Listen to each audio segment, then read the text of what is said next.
Hey guys, Probable1701 here, and today we are going to be comparing the Ultrasabers Electrum Wind with the Galaxy's Edge Legacy Mace Windu Saber. And already right off the bat, you can see that while these are supposed to be two takes on the same saber, Mace Windu's hilt, they do look very different. First off, the Ultrasabers saber is a lot longer. Here they are about held to the same, as you can see, considerably longer. The finish is very different on them. This one looks more faded, not as shiny, as you can see here, whereas the Galaxy's Edge one is very shiny, looks brand new, like it was just built. The gold also looks a lot better, whereas in the Saber Forge gold does pop a little more. It's a little more saturated. The Legacy Galaxy's Edge Legacy Saber does look more like gold. It's very shiny, reflective, definitely more decorative. I do like the grips better on the Legacy Saber. The grips on this one are a hard plastic, much like on the Ultrasabers Graphics, which can get a little wearing on the hands when you're dueling. This right here is also feels like a plastic. Definitely got some grip to it though, very nice. You can kind of hear it rattling just a bit, which is a little bothersome. That could be because I have this undone, the screw that holds it into place, the blade into place right here. Could have something to do with that. The pommels are similar. But I do like how on the Galaxy's Edge Saber it is smaller right here, which I like. Now these are actually rubber, or at least they feel like rubber. They definitely don't feel plastic. They're much more comfortable than the Galaxy's Edge ones. Definitely more comfortable to hold.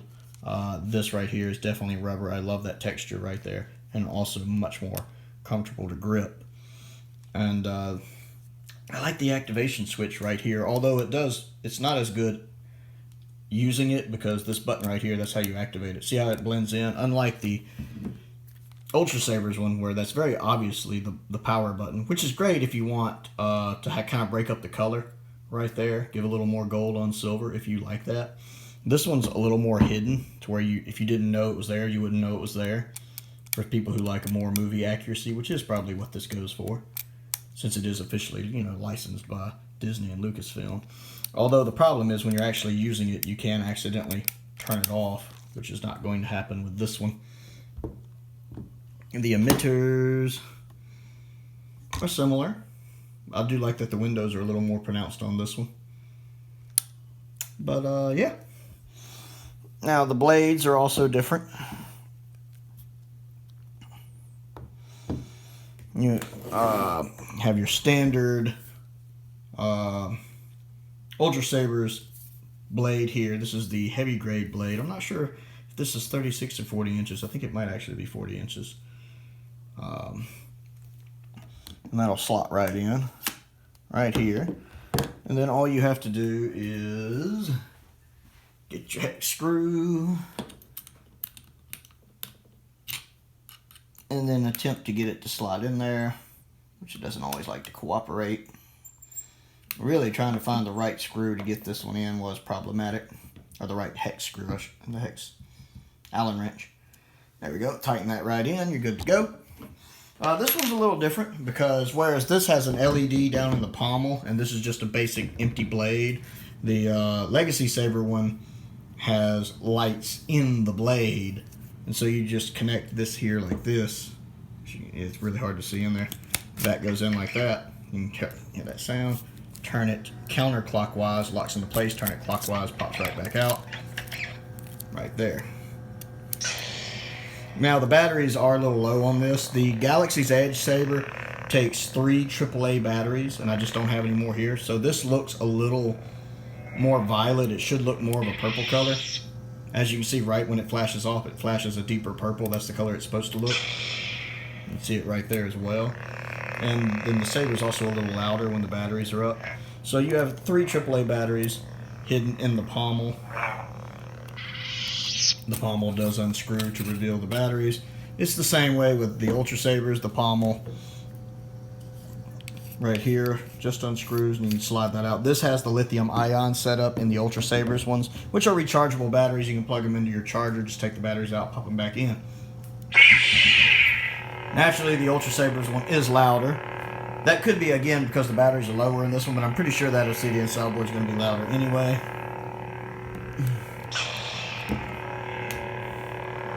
And as you can see, the Ultrasabers one is considerably brighter, but again, these batteries are low. But I'm betting, even in the best of times, the Ultrasaber one's probably going to be brighter.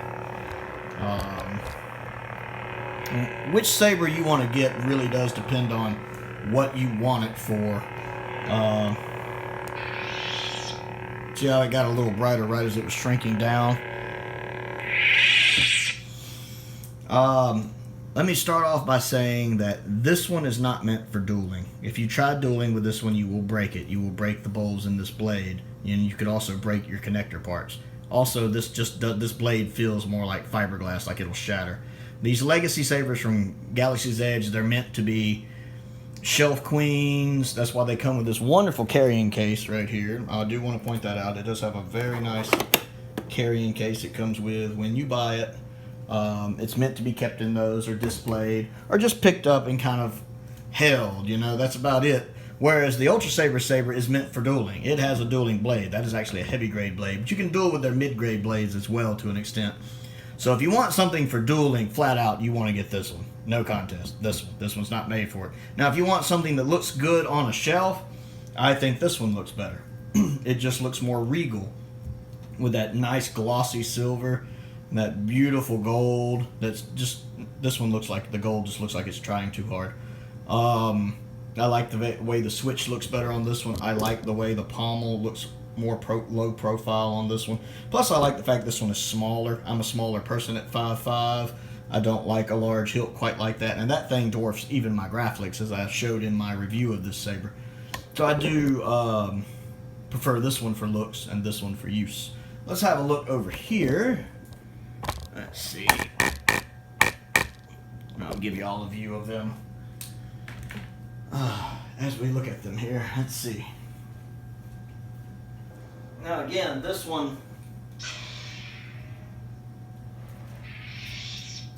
and right there immediately, if you're not careful when you're handling the Galaxy's Edge one, your hand can bump this button down and it'll turn the saber off. This one does have flash on clash, and again I accidentally turned it off.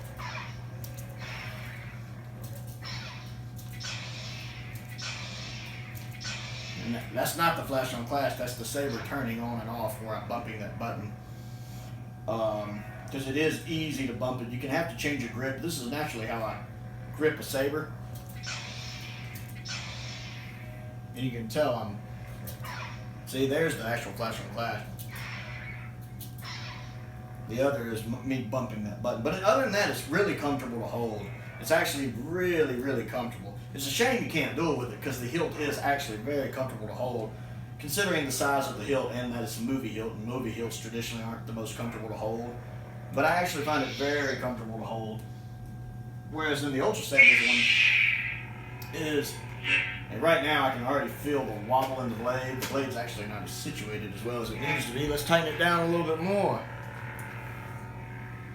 Let's see here.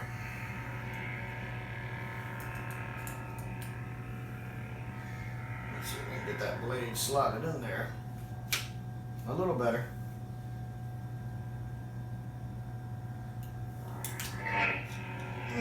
Don't do that. Yeah, I don't know why that does not want to situate in there, but it does not. Let's turn that off. I don't blind myself again because I'm a genius.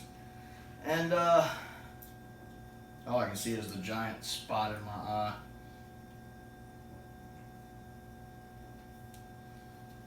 So obviously something did not want to work right here. I'm not quite sure what caused that. So we're going to pop the screw further out.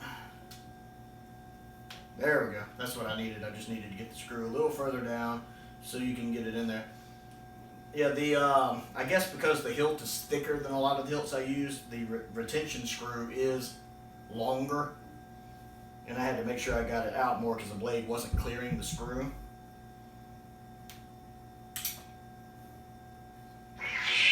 And that's better. There we go. Now again, this one looks brighter, and I'm not sure how much of that is due to those low batteries and how much is just the Ultrasabers blades tend to be pretty bright, especially considering this is a heavy grade blade, so it's twice as thick, so it's still not as bright as, say, a mid-grade blade, which is even brighter. Now this is the one you can duel with. And it is a beefy hilt. I mean, again, I'm 5'5". You see how huge this thing is. Definitely a two-handed saber. And while I can definitely duel with this better than, say, a Graflix or a Prodigal Son from Saberforge or anything with an activation box on it, really, because it's easier for me to get my hands around. These hard plastic grips do get a little irksome over time. Now, you probably get used to them. The calluses on your hands would build up a little bit if you used it a lot. But I definitely find the Galaxy's Edge one to be more comfortable to hold. Just holding it.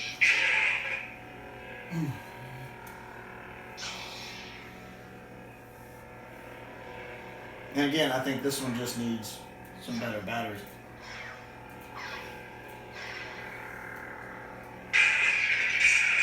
Flash on Clash from the Saberforge. This one doesn't seem to have that. So which one you're going to prefer is really depends on what you're looking for in a saber. If you want something for dueling and spinning, I'd say the Ultrasabers. If you want something that's good just to pick up and hold and admire every now and then, I'd say the Galaxy's Edge. It's definitely the better shelf queen piece. It definitely looks better.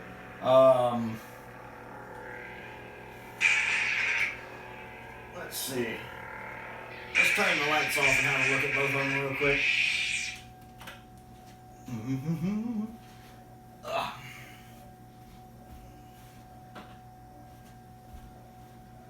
Let's see, here's the Galaxy's Edge. You'll look at it there, and again, the blade is getting to where it's more of a magenta color, and I'm pretty sure that's... See how it turns purple right as the blade goes out? I'm pretty sure that's the batteries dying. And then there's the Ultrasabers, which is considerably brighter and a more proper purple.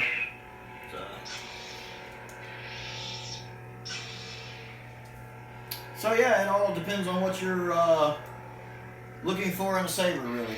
Personally, between the two, which one do I like the best?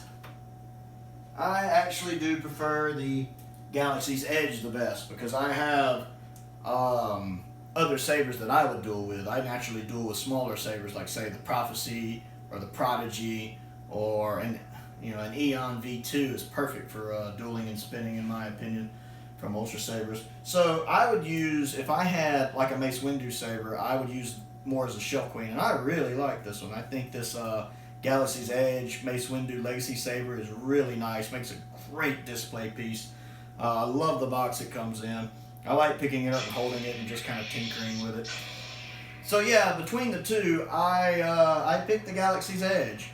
I like it better if I was only going to get one. Plus, it's actually cheaper. The Ultrasabers one probably costs between $250 to $300.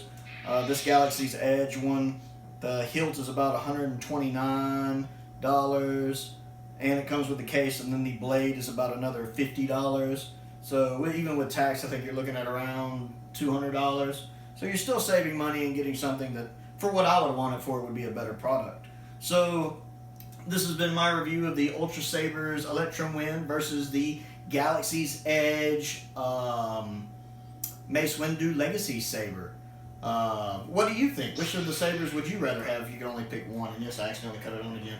If you could only pick one, which one would you rather have, and what purpose would you be getting it for? Comment down below. I always enjoy interacting with you guys. Other things to do, click the like button, click the subscribe button, click the bell for notifications.